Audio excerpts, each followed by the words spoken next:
Hi, y'all. This is the fossil evidence for evolution notes. Um, Starting off the evolution unit strong here. Let's take a look at our first slide. You can see that there are various fossils here. And what we like to do in biology is we like to compare them.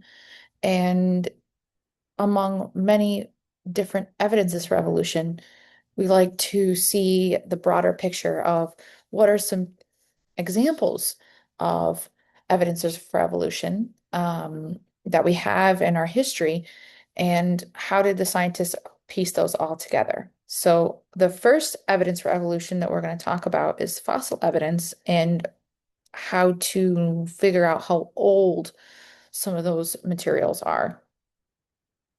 So, here's a picture of some different types of fossils. You can see the study of paleontology is when we are going to kind of dig up some of those fossil evidences, and that's a part of science, right? And biology is the study of living things, whereas some of this material that we're going to be looking at necessarily isn't living, but once living. So I'm sure you can recognize some of the things that you see in the images. We have a scorpion that's going to be caught in that amber. That's one way we fossilize, or we look at something that's fossilized. We have some leaf imprints, we have skulls, some petrified wood, etc. So, our first blanks here. Go ahead and get this pulled up here.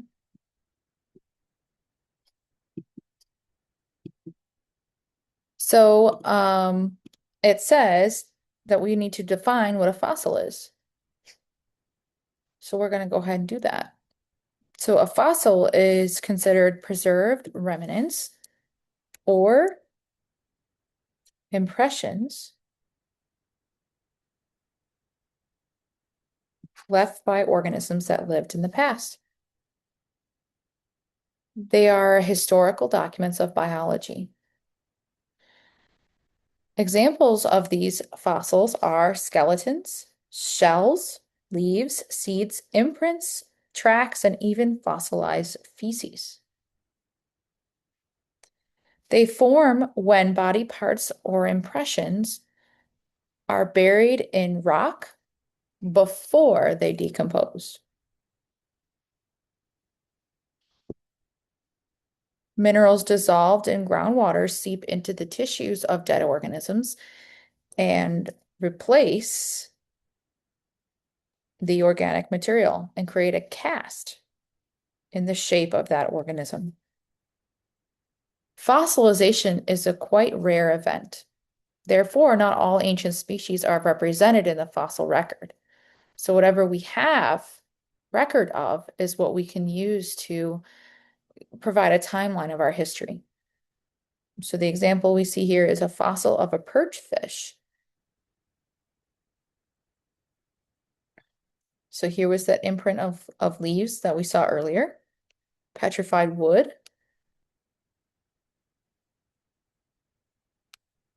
And so when we look at the fossil record, like what that is, um, it's considered an ordered array of fossils that appear within sedimentary rocks. So sedimentary rocks, I think that's our next blank here, are layered rocks. So if you were ever traveling around the US, particularly in the West, but even in Southern Illinois, we have examples of sedimentary rock. They're the rocks that they look like they're striped, they're layered, and they form from layers of sand and silt that settle to the bottom of seas. And they're the richest forms of, or richest sources of fossils. The fossil record shows that organisms have changed over time along with biological and environmental changes. So if we do have sedimentary rocks in places where you might not feel or seem like it might be logical that they're sedimentary rocks, it's probably because the earth looked a little bit different at that time period. Here's some of the oldest fossils we have, ancient trilobite fossils. So if you've ever heard of the trilobites, that's what that is. It's a small microorganism. So these rocks, these sedimentary layers, they form when mud and sand settle to the bottom of the seas, and the new layers of sediment cover older ones, creating layers of rock called strata. So if new layers are covering older ones, you would expect the older layers at the bottom. So bottom layers are the older ones versus the top layers that are younger. Fossils occur in definite sequential order, and that shows that there is a succession of organisms that have populated the earth through time. Here's how sedimentary rock forms. So rivers bring the sediment into the ocean. Over time, the layers we call strata. So this is layers.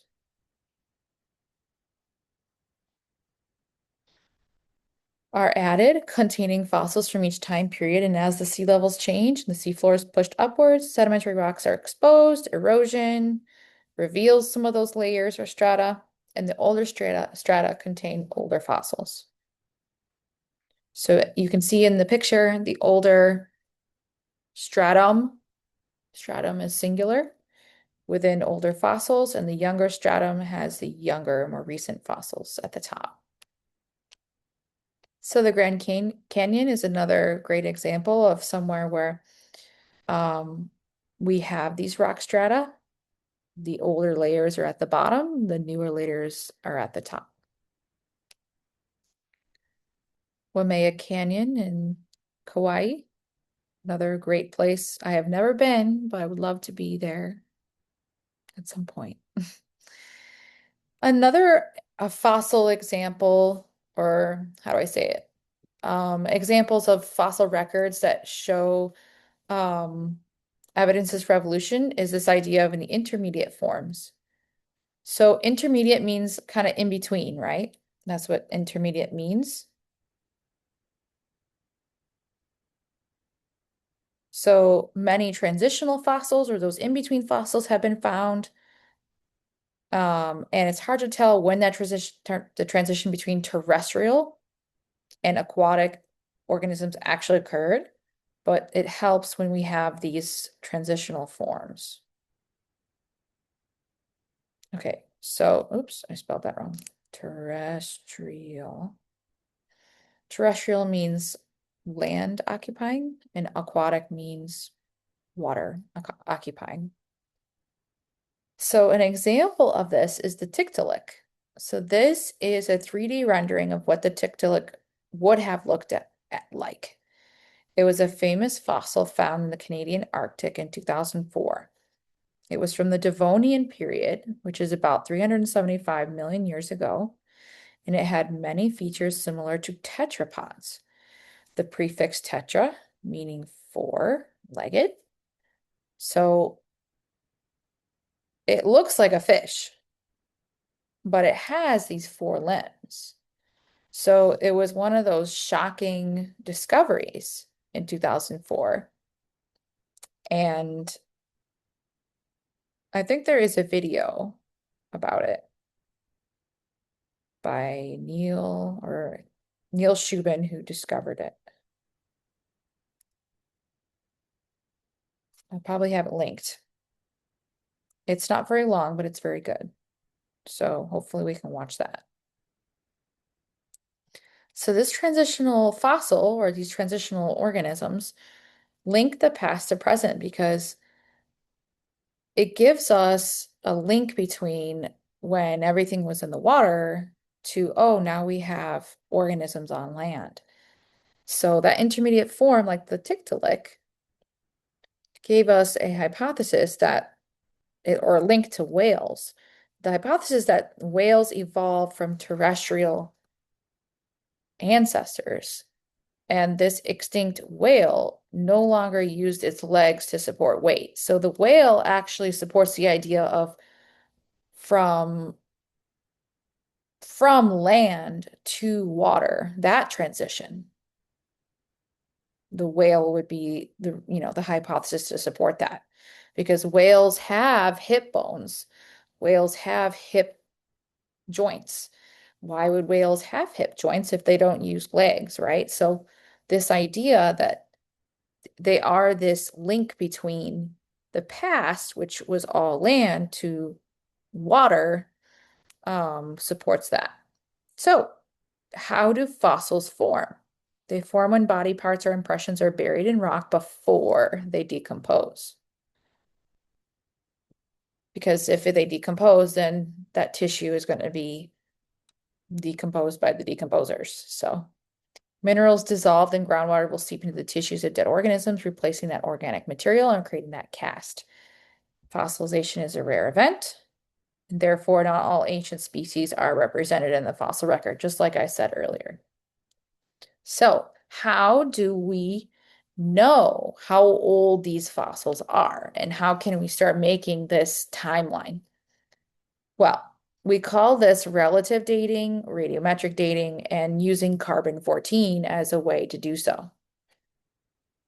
There's this joke about half-life in carbon. You won't understand it until you learn it first. So let's just bypass that. All right. So this concept is called relative dating. So relative dating is figuring out the age of the fossil by comparing its placement in the rock layers, we call strata, to a known fossil or known group of rocks. So the youngest fossils are at the top, but that doesn't mean we get an exact age of the fossils. We just know relative to the other layers that it's younger because it's on top. Okay. So taking a look at the example here, we see time is represented by this arrow. We have the youngest rocks up here, oldest rocks down here. So relative dating would support the idea that like this brown layer is younger than this gray black layer. That's called relative dating. It's not very accurate. Okay.